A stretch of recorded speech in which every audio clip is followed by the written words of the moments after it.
A Caminho da Luz, Emmanuel, capítulo 4, a civilização egípcia. Os egípcios.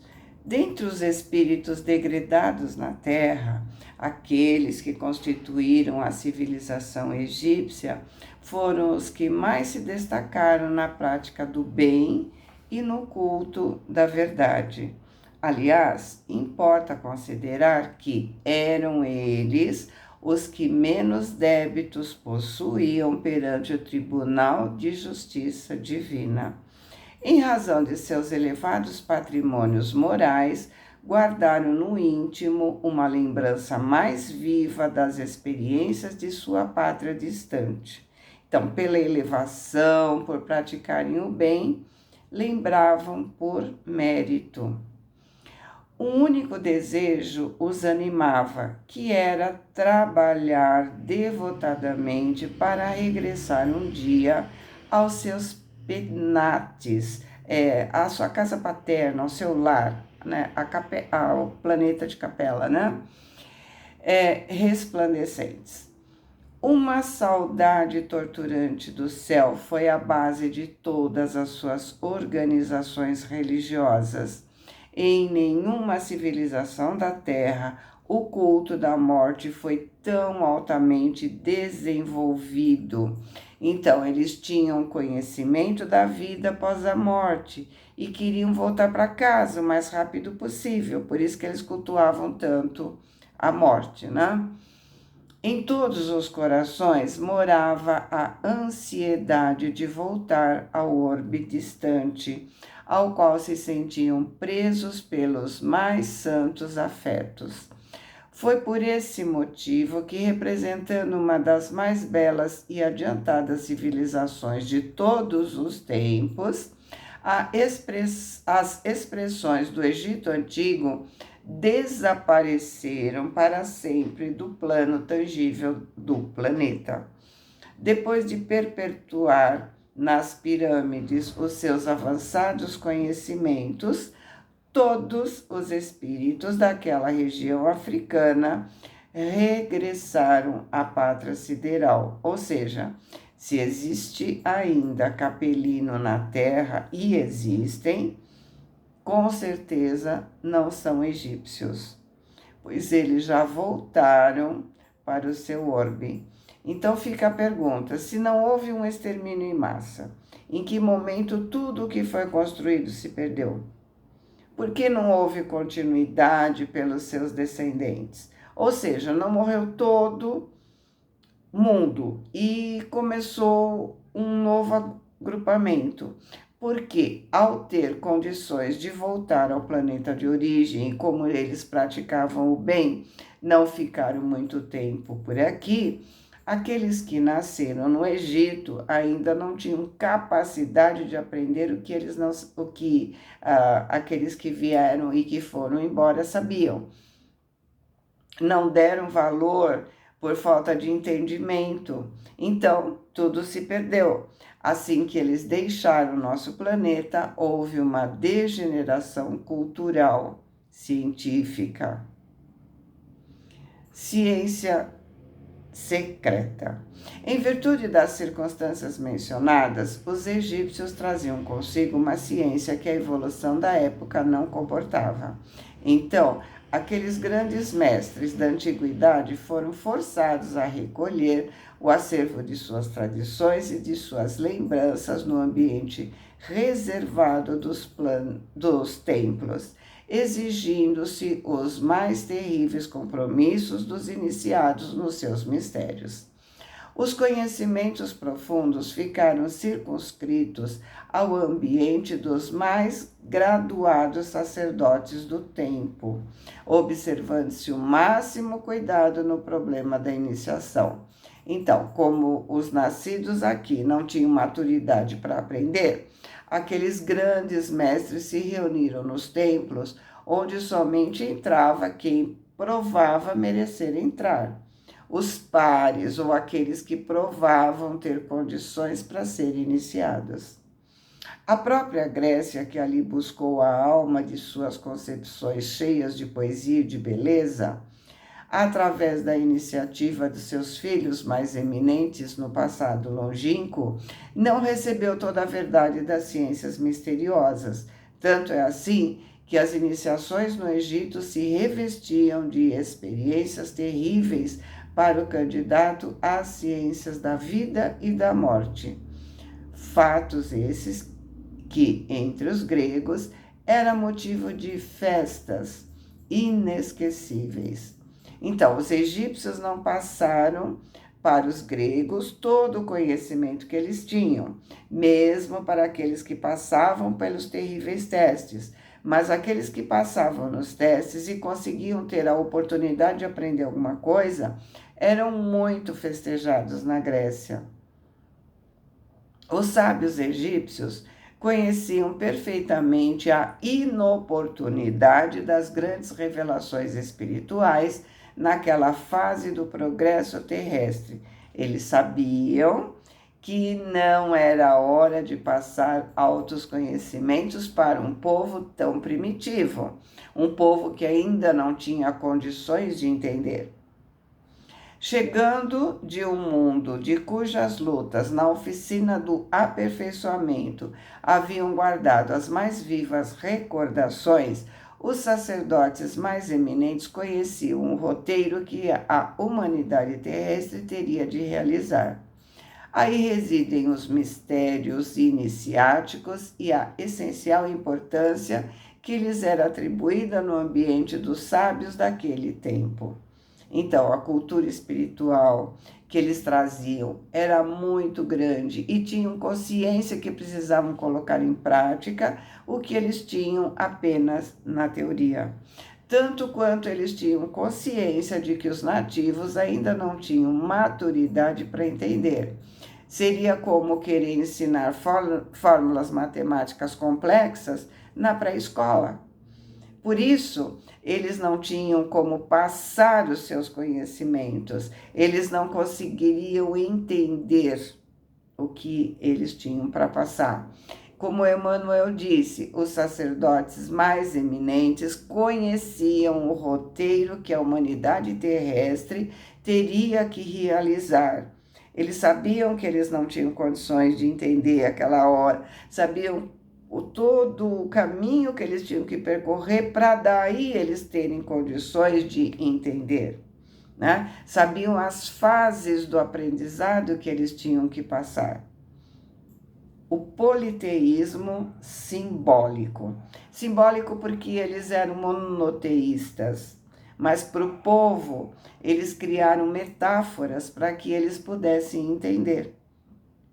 Então não era falsidade, era um modo de ensinar. Nos círculos esotéricos, os círculos secretos, né, onde pontificava a palavra esclarecida dos grandes mestres de então, sabia-se da existência do Deus único e absoluto, Pai de todas as criaturas e providência de todos os seres. Mas os sacerdotes também conheciam a função dos espíritos prepostos, espíritos que ajudavam, os prepostos de Jesus, na execução de todas as leis físicas e sociais da existência planetária, em virtude das suas experiências pregressas, experiências passadas. Desse ambiente reservado de ensinamentos ocultos, partiu a ideia politeísta dos numerosos deuses que seriam os senhores da terra e do céu, do homem e da natureza. As massas requeriam esse politeísmo simbólico nas grandes festividades exteriores da religião. Já os sacerdotes da época conheciam essa fraqueza das almas jovens de todos os tempos, satisfazendo-as com as expressões exotéricas de suas lições sublimadas, ou seja, os sacerdotes entendiam que o homem daquela época não confiaria num Deus que cuida de tudo. Eles ainda estavam na fase do concreto, não conseguiriam abstrair. Eles precisavam de um Deus que estivesse mais próximo, que cuidasse apenas dos seus problemas específicos. Então, os sacerdotes criaram um simbolismo que permitia que eles tivessem acesso à resolução desses problemas. Se o problema era de relacionamento, procuravam um Deus do amor. Se o problema era de seca, procuravam o Deus da chuva. Era mais palpável para eles. Se o mar estava revolto e eles estavam com medo, tinha o Deus do mar, que os acalmava. Vamos lembrar que quando a criança não tem condições de entender, nós criamos historinhas, não com a intenção de enganar a criança, mas com a intenção de fazer com que ela entenda a lição que queremos passar para ela. Por exemplo, a historinha do Chapeuzinho Vermelho, ela nos ensina o livre-arbítrio, né? Quando ela diz que o Chapeuzinho tinha 2 caminhos para seguir, ela sabia que um era mais longo, porém era mais seguro, e tinha um outro que era mais curto, porém apresentava riscos, né? E com a sua escolha, seu livre-arbítrio, ela encontra a consequência, que é o lobo, né? Então, da mesma forma, criando o politeísmo simbólico, os sacerdotes não tinham intenção de enganar aquelas pessoas, mas sim que elas entendessem verdades através de simbolismos. Dessa ideia de se homenagear as forças invisíveis que controlam os fenômenos naturais, classificando-as para os espíritos das massas, na categoria dos deuses, é que nasceu a mitologia grega, ao perfume das árvores e ao som das flautas dos pastores, em contato permanente com a natureza. Culto da morte e a metempsicose. Metempsicose seria a transmigração da alma, que nós chamamos hoje de reencarnação. Um dos traços essenciais desse grande povo foi a preocupação insistente e constante da morte. A sua vida era apenas um esforço para bem morrer. Seus papiros e frescos, as pinturas, né, estão cheios dos consoladores mistérios do além-túmulo. Era natural. O grande povo dos faraós guardava a reminiscência, aquela lembrança lá no inconsciente, do seu doloroso degredo da face obscura do mundo terreno. E tanto lhe doía semelhante humilhação que, na lembrança do passado, criou a teoria da metempsicose, acreditando que a alma de um homem podia regressar ao corpo de um irracional, por determinação punitiva dos deuses. A metempsicose era o fruto da sua amarga impressão a respeito do exílio penoso que lhe foi infligido no ambiente terrestre. Ou seja, eles tinham uma forte noção da reencarnação e da lei de causa e efeito, tanto que ao se verem em corpos tão primitivos, eles tinham certeza de que estavam reencarnados em corpos de animais, por punição dos erros cometidos.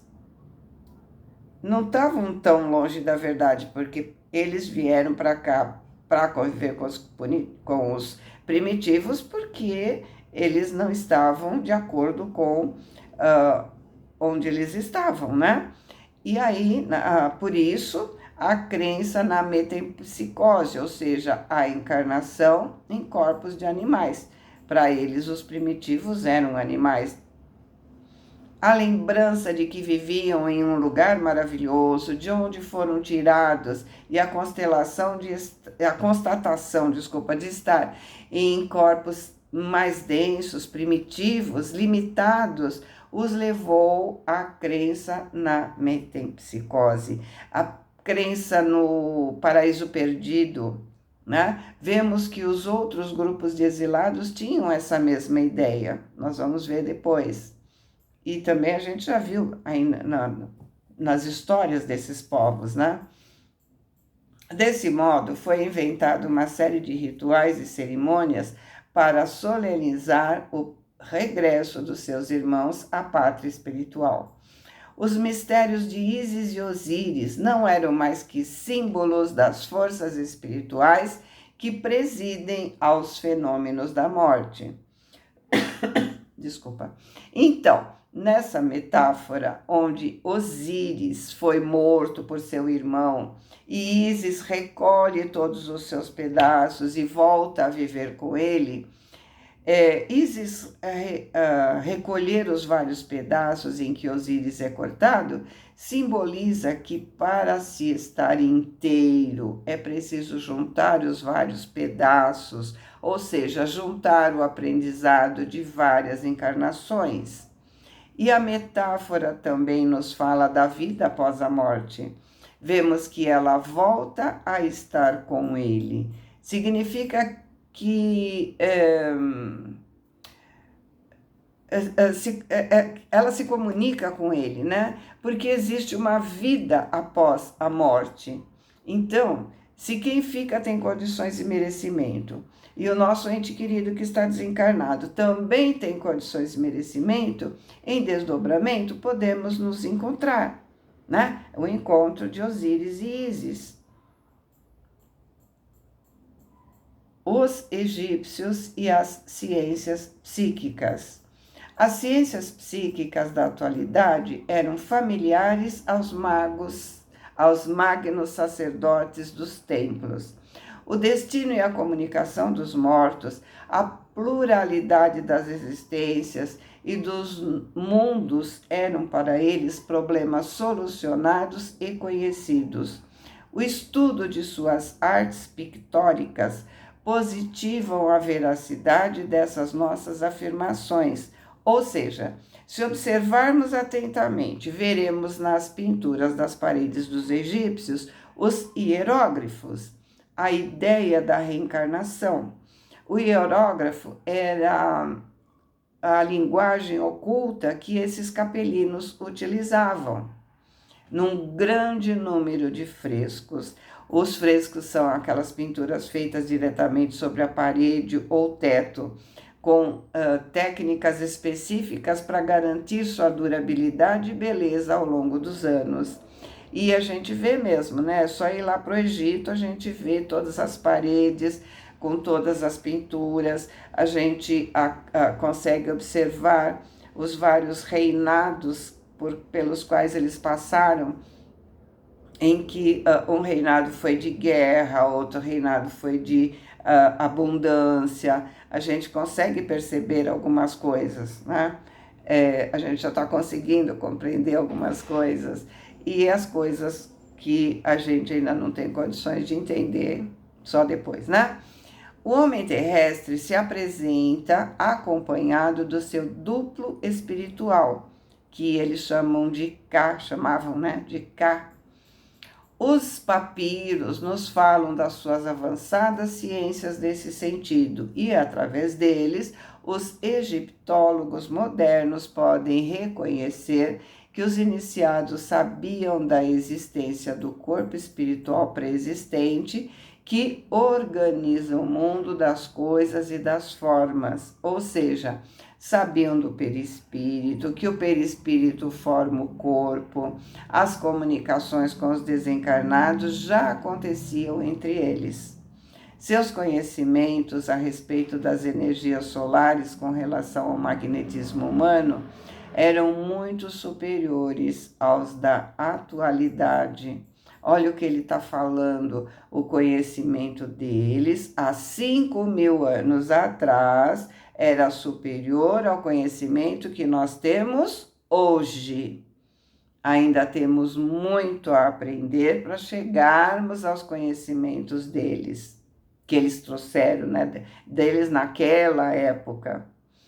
Desses conhecimentos nasceram os processos de mumificação dos corpos, cujas fórmulas se perderam na indiferença e na inquietação dos outros povos. Veja porque eles não tinham como ensinar, não havia interesse e inquietação, ou seja, interesses materiais. Seus reis estavam tocados do mais alto grau de iniciação, reunindo nas mãos todos os poderes espirituais e todos os conhecimentos sagrados. É por isso que a sua desencarnação provocava a concentração mágica de todas as vontades, no sentido de cercar o túmulo de sua veneração e de seu supremo respeito. Então, todos reconheciam o alto grau de conhecimento dos faraós, por isso o respeito e a veneração. Esse amor não se traduzia apenas nos atos solenes da mumificação. O ambiente dos túmulos também era santificado por um estranho magnetismo. Os grandes diretores da raça, que faziam jus a semelhantes consagrações, eram considerados dignos de toda a paz no silêncio da morte. Ou seja, essa concentração mágica de todas as vontades é a magnetização que era feita. Vamos lembrar que no livro Ação e Reação, no capítulo 11, é o templo e o parlatório, onde André observa uma parede branca com nichos vazios, lembra? E o instrutor, num caso específico, explica: é a criação dela mesma, reflexo dos próprios pensamentos com que tece a rogativa, pensamentos esses que se ajustam à matéria sensível do nicho, plasmando a imagem colorida e vibrante que corresponde aos seus desejos. Então, aqueles que estavam embalsamando o corpo do faraó, eles estavam ao mesmo tempo magnetizando esses corpos e tudo o que estava envolvido naquele momento. Nessas saturações magnéticas que ainda estão a desafiar milênios, residem as razões da tragédia amarga de Lord Carnarvon, que foi quem descobriu o túmulo de Tutankhamon. Ele e os demais acabaram morrendo e atribuiu-se a algum veneno, alguma coisa que ele chamava de maldição, que estava ali no túmulo, protegendo o túmulo. E de alguns de seus companheiros que penetraram em primeiro lugar na câmara mortuária de Tutankhamon. E é por isso que muitas vezes ainda nos tempos que correm, os aviadores ingleses observam o não funcionamento de aparelhos radiofônicos quando as suas máquinas de voo atravessam a limitada atmosfera do Vale Sagrado, o Vale dos Reis, que eles ainda estão explorando. As pirâmides. A assistência carinhosa do Cristo não desamparou a marcha desse povo cheio de nobreza moral, os que tinham menos débitos, Enviou-lhes auxiliares e mensageiros, inspirando-os nas suas realizações, que atravessaram todos os tempos, provocando a admiração e o respeito da posteridade de todos os séculos. Aquelas almas exiladas que as mais interessantes características espirituais singularizam, conheceram em tempo que o seu degredo na Terra atingia o fim, impulsionados pelas forças do alto. Os círculos iniciáticos sugerem a construção das grandes pirâmides, que ficariam como a sua mensagem eterna para as futuras civilizações do orbe. Então, como já dissemos, os exilados que já estavam em vias de deixar a Terra não tinham condições de passar os seus ensinamentos naquele tempo, mas foram inspirados a construir as pirâmides para deixar nelas as mensagens para serem entendidas quando tivéssemos condições de entender. Esses grandiosos monumentos teriam duas finalidades simultâneas. Representariam os mais sagrados templos de estudo e iniciação, ao mesmo tempo que se constituiriam para os pósteros, para as gerações futuras, né? Um livro do passado com as mais singulares profecias em face das obscuridades do porvir, do futuro. Desse modo, se levantaram as grandes construções que assombram a engenharia de todos os tempos. Mas não é o colosso desses milhões de toneladas de pedras, nem o esforço hercúleo do trabalho de sua justa posição, o que mais empolga e impressiona os que contemplam esses movimentos. As pirâmides revelam os mais extraordinários conhecimentos daquele conjunto de espíritos estudiosos das verdades da vida. Ao lado desses conhecimentos, encontram-se ali os roteiros futuros da humanidade terrestre. Cada medida tem uma expressão simbólica com vistas ao sistema cosmogônico do planeta e a sua posição no sistema solar. A cosmogonia é um termo que deriva do grego, que significa origem do mundo. É um conceito que busca explicar a origem e a evolução do universo, assim como a criação do mundo e dos seres que habitam, né? Através de mitos, lendas, religiões e teorias científicas, a cosmogonia busca responder questões fundamentais sobre a existência e a natureza do universo. Na construção, existe um alinhamento entre as três pirâmides e as estrelas de Órion, as chamadas Três Marias. Existe uma relação métrica com fatos relevantes que aconteceria na nossa história. Só uma observação: existe esse mesmo alinhamento entre as pirâmides do México e as Três Marias. Lembra que a gente falou lá no comecinho do capítulo, né? Várias civilizações tinham as mesmas características, os mesmos tipos de conhecimento. Uns mais, outros menos, óbvio, né? Ali está o meridiano ideal que atravessa mais continentes e menos oceanos, e através do qual se pode calcular a extensão das terras habitáveis pelo homem, a distância aproximada entre o Sol e a Terra, a longitude percorrida pelo globo terrestre sobre a sua órbita no espaço de um dia, a precessão dos equinócios. Precessão é o movimento vagaroso do eixo de rotação de um corpo celeste, resultante da influência exercida sobre ele por um ou mais astros. Então, ele está falando, né, a precessão dos equinócios, bem como muitas outras conquistas científicas que somente agora vêm sendo consolidadas pela moderna astronomia. Redenção. Depois dessa edificação extraordinária, os grandes iniciados do Egito voltam ao plano espiritual no curso incessante dos séculos.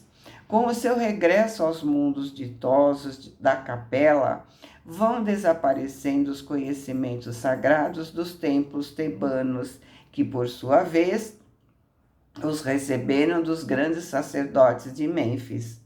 Aos mistérios de Osíris e de Ísis, sucedem-se os de Eleusis, naturalmente transformados nas iniciações da Grécia Antiga.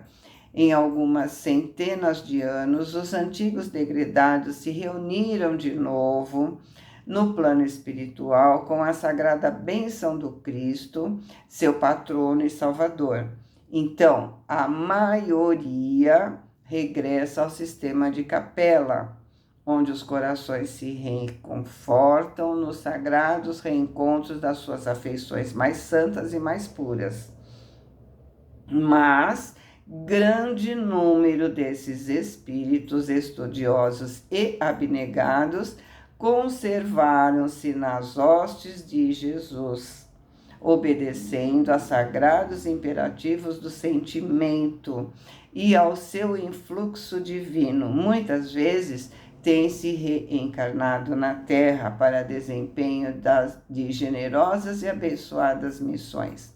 Ou seja, esses espíritos que são muito gratos pela ajuda que receberam nesse planeta, ficaram para fazer pelo outro, né, pelo seu próximo, o que foi feito por eles.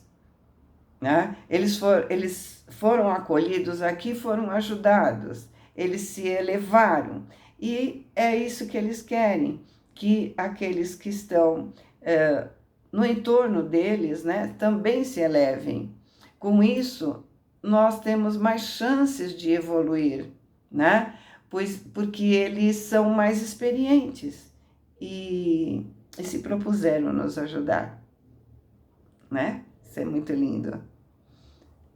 E assim, Emmanuel termina o capítulo. Fiquem com Deus. Boa semana. Amo vocês.